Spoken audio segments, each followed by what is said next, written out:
Let me start by introducing Sai. So today we have Saee Koranne-Khandekar with us, the author of Pangat, a book that I have read like twice in the last 6 months or so. Okay. So Sai is an author, food researcher, and menu consultant aiming to make cooking and meal planning stress-free for all. With over 13 years as a food writer and a master's in English literature, her passion for writing shines through. She has published 4 books so far: the Gore Family Cookbook, Crumbs, Bread Stories and Recipes for the Indian Kitchen, and award-winning Pangat, A Feast, and From My Oven. Many of her fiction and poetry have been published in literary journals and magazines. So thank you so much, Sai, for making the time and coming to share your experience and ideas with our aspiring and writers. Thank you for having me. My pleasure. Okay. So we'll get started right away. So first, we'll ask you a few questions, and second half of the session, we'll take audience questions. So if you guys have any questions, please put them in the chat. And once I'm done with my questions, I'm always happy when I get this chance, host's prerogative. Once I'm done with my questions, I'll take your questions for Sai from the chat. Yeah. So please stay on mute so that there is no disturbance. Okay, so Sai, your journey into writing began with a deep love for food. But what made you realize that you wanted to write about it rather than just cook or teach? Was there a specific trigger or turning point? To be frank, I don't now remember what happened first. Was I cooking first or teaching first or writing first? I think they were all happening simultaneously. But so my first commissioned book at least was Crumbs, which is a book on Indian bread or making bread in the Indian context. And that was a book idea that came to me as a result of teaching how to make bread. I was teaching workshops at a friend's studio and in people's homes. I would go to people's homes to teach them how to use equipment that they already had. More often than not, people would move into new houses that were fully equipped, with built-in ovens and things like that, and they didn't know what to do with it. So I would go to people's homes to teach, and I realized that more often than not, people would buy books on baking from abroad, and their recipes would fail because the ingredients are different, the climatic conditions are different. And so I saw, an opportunity to write a book on baking using Indian ingredients and, understanding Indian climatic conditions and how to adapt to all of these. So in that case, yes, the teaching happened first, and that sort of led to the book idea. I just got lucky with the publisher. Okay. Your books are like very well researched, but at the same time, you deliver it with a very personal touch. So I'm very curious about how do you manage to, balance storytelling and documentation of recipes. Um, so yeah, I think the research has to be as elaborate as it possibly can. The internal joke between me and the publisher is that I'm going to take a minimum of 3 years to write one book because one has to study that much. But I think um, the success of any teacher lies in the fact, lies in her ability to convert that research into digestible chunks of information.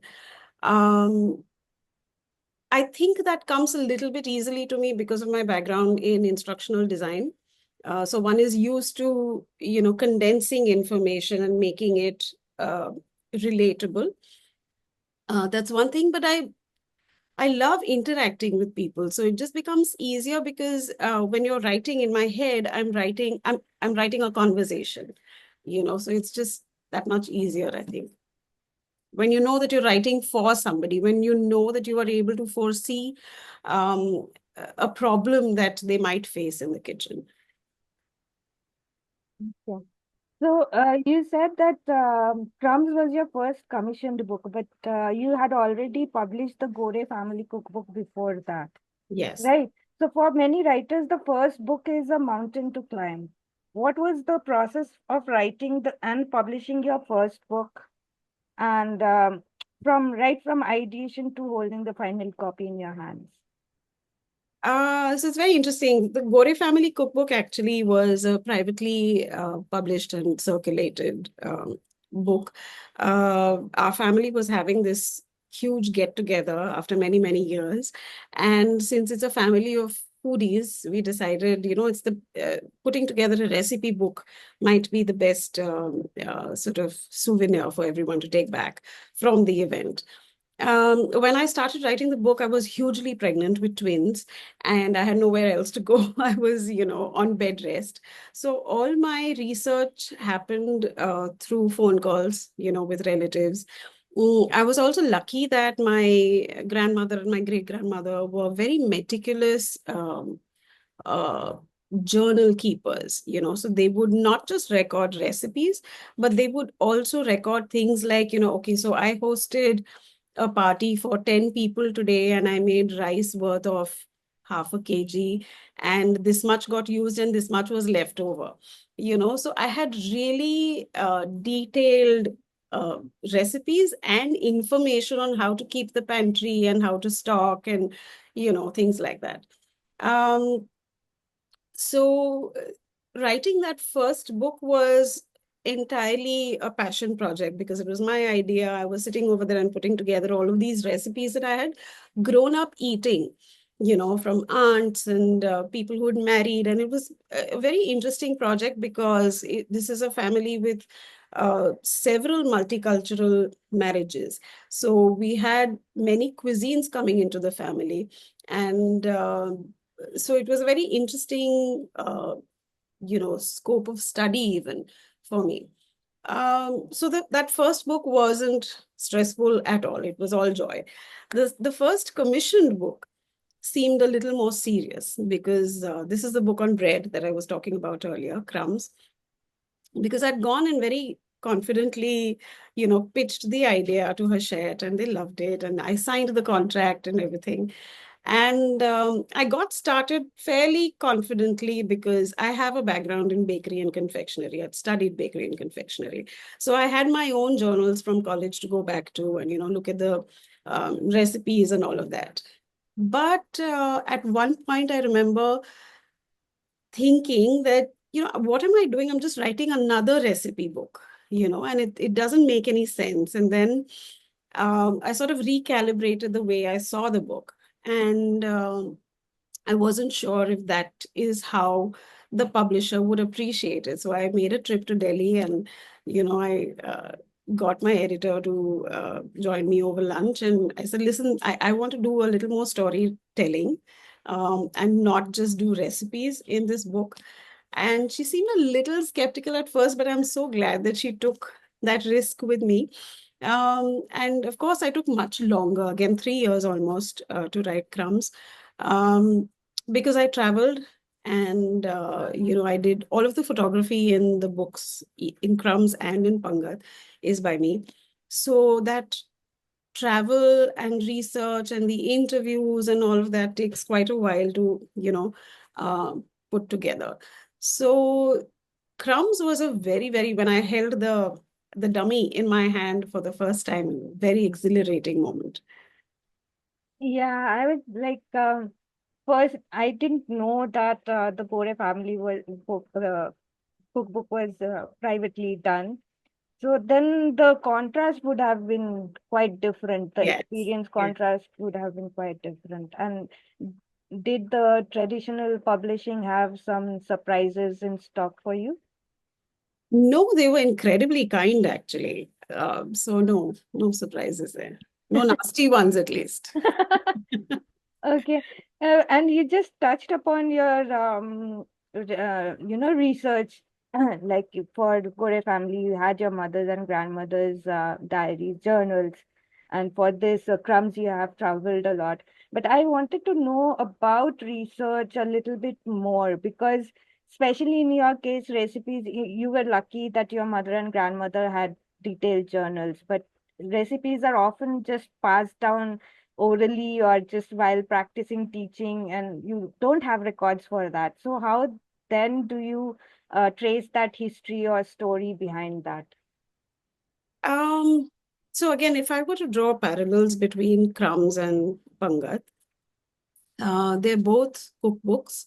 But with Crumbs, because it is to do with baking, it has more of a scientific, approach. Uh, Even if the recipes are passed down orally, you can bring it down to a certain formula. It could be a forgiving formula. It could be a case of maybe one baker says for every 100 grams, you need 5 grams of yeast. Another baker might say, no, you need 5.5 grams of yeast. So it is what we would call in Hindi, 19-20 ka farak, you know. But when it comes to what is known in culinary schools as the hot kitchen, traditional cooking, which is entirely, uh, recorded orally, if at all. That is the real challenge. So when I was writing Pangat, my research took forever because it just sent me all over the place. Because names for these dishes may be the same throughout the state, but every community and every region and every family tends to do things their way. So there is no one recipe for a masala and there's no one recipe for one particular dish. So it it becomes challenging because at the end of the day, you have to take a call. Where do you draw the line? Where do you say this is improbable? This is probably just your family thing, and this cannot be considered the norm. And then of course there is the very problematic issue of authenticity when it comes to community cooking. I absolutely detest the word authentic when it comes to community cooking because there is no such thing. What is authentic to you may not be authentic to me, and vice versa. So, if I were to write a recipe for something as simple as um, uh, bharli wangi, which is on the cover of the book, which is just stuffed eggplant, right? It's differently made in every part and every community, not just of Maharashtra, but even on, and all over the country because eggplants are indigenous to our country. So they're made in every cuisine in the country.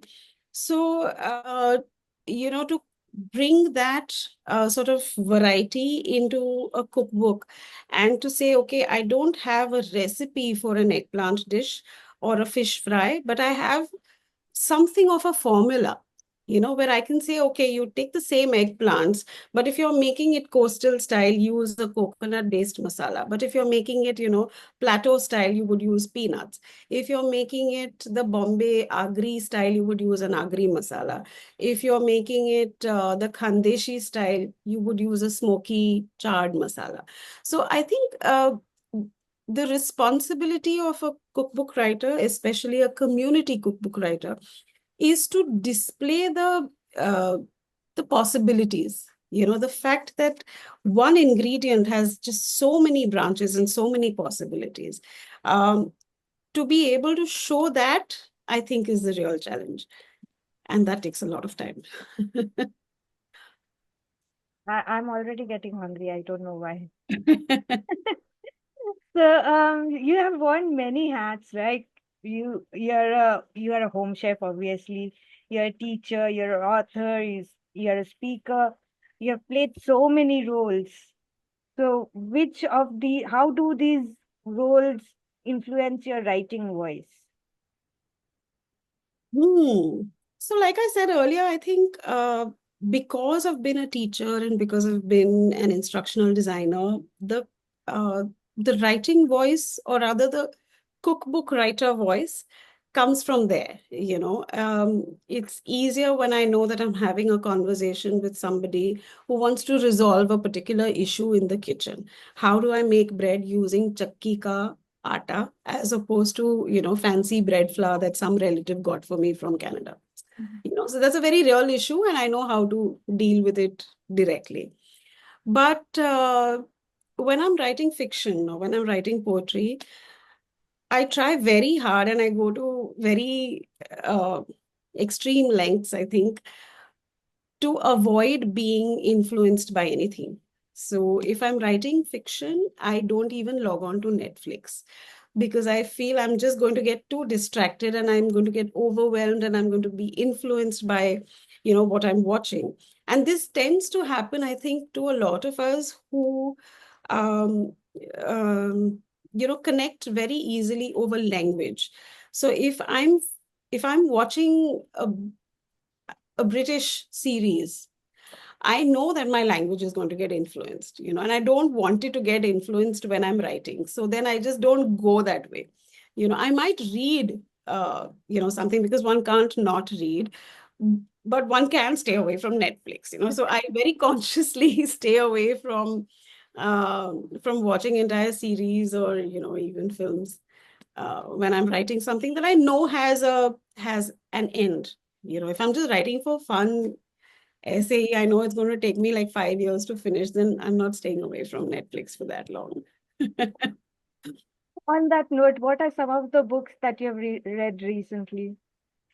I just finished reading Chimamanda Ngozi Adichie's Dream Count. Okay. Yeah. How is it? I have not read it yet. Uh, it was a bit of a stretch. It was a very long read. Um, I felt that it sort of lacked a little bit of the usual articulation, you know, this very strong, direct sort of articulation that I love in her. I thought maybe this was slightly swept by emotion because it was, you know, dedicated to her mother and, you know, it was written around the COVID time. So I think it was approached differently. Or Okay. maybe I didn't want to relive that entire COVID time. Um, you know, so yeah, my response was a little Yeah, thanda. it also matters when you read certain things in Yeah, as a reader's. yeah, absolutely. So, what's something about the writing life that no one prepared you for when you got started? The blocks. Nobody tells you about the writer's blocks. Nobody prepares you for the imposter syndrome. You know, when you say I'm going to write now, I've left my corporate job. I'm not going to be doing a 9 to 5. I'm sick of it. I'm going to sit down and write for life. People are very encouraging. You know, they're your friends, they're your family. They're obviously very encouraging.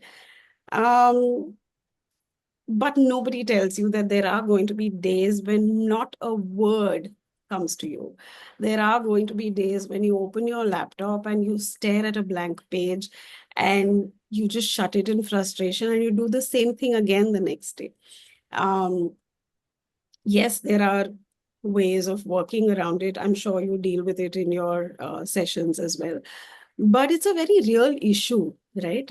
And I think when you're writing something like a cookbook, it's possible to bring in some kind of regimentation. You know, you can say, okay, today I'm going to write the boring bits of the book. I'm going to talk about measurements, maybe, or I'm going to write about just a recipe, uh, you know, in its absolute. I'm not going to do the narrative bits because they're more demanding, and today I'm just not feeling it. But when you're writing a fiction piece or you're writing poetry and the words don't come for days on end, it can be extremely frustrating. And God forbid there are children around you and you know there's family and all of that. It just gets really, you know. But yeah, so there are projects that one can bring in some kind of discipline and some kind of regimentation too.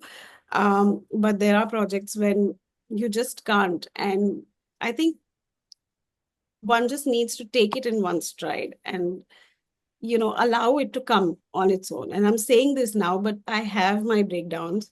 I have moments when I doubt myself and I'm like, okay, this maybe I've exhausted now. I've written 4 books, I've exhausted everything. I have nothing else to say, but one always has something to say. It But comes. like one would think that who looks down and others articles and poems and fiction stuff up there online, one would think that now you have already gone through that couple of times, and now when you feel that coming, you kind of know that you can deal with it, no?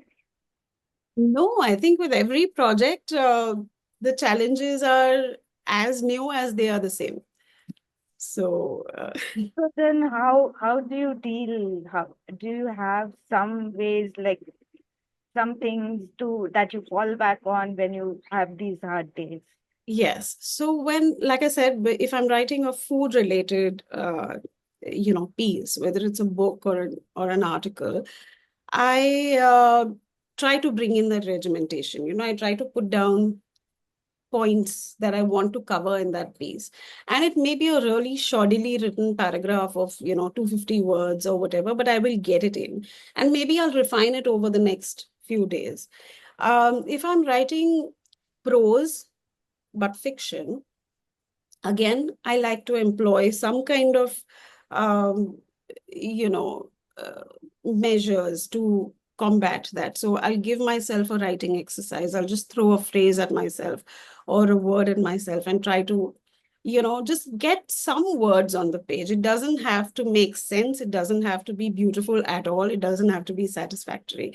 But just the triumph of having been able to put those 200 words out there, and then tomorrow I might trash them entirely, but just put them down there. When it comes to poetry, I just do not push myself because perhaps I think of it as a more of a holy form. I don't want to mess with it too much. All of the poetry that I have written in one moment. It comes to me in entirety and I write it in entirety. um, but the long form obviously needs uh, some discipline. Any rituals or routines that you follow to get into writing mindset when you have deadlines to meet and motivation is low? Yes, the first and foremost is to get the kids out of the house. So make sure they're in school the moment they're in school, or they're in some class or the other, or if there's a grandparent around that can take them. I don't know, whatever works, but just put the word out. Now, of course, they're older, so I can tell them that I'm writing and I don't want to be disturbed, or there's going to be only Maggie for dinner because I'm not cooking anything nice. So yeah, first thing is to make sure that you have your space, is what I'm trying to say. Um, I am an early riser, so I write, uh, you know, a lot in the mornings. Um, Funnily, when I was writing Crumbs, I was more of a night writer. I think it's more than no, it's 10 years now since Crumbs came out. So I've also become an old woman, so my clock is changing. But I can't write so much at night anymore. I write in the daytime. And yeah, tea, lots of tea. Okay. So, what's your advice for aspiring writers who feel their niche is too specific or too regional to find a mainstream audience?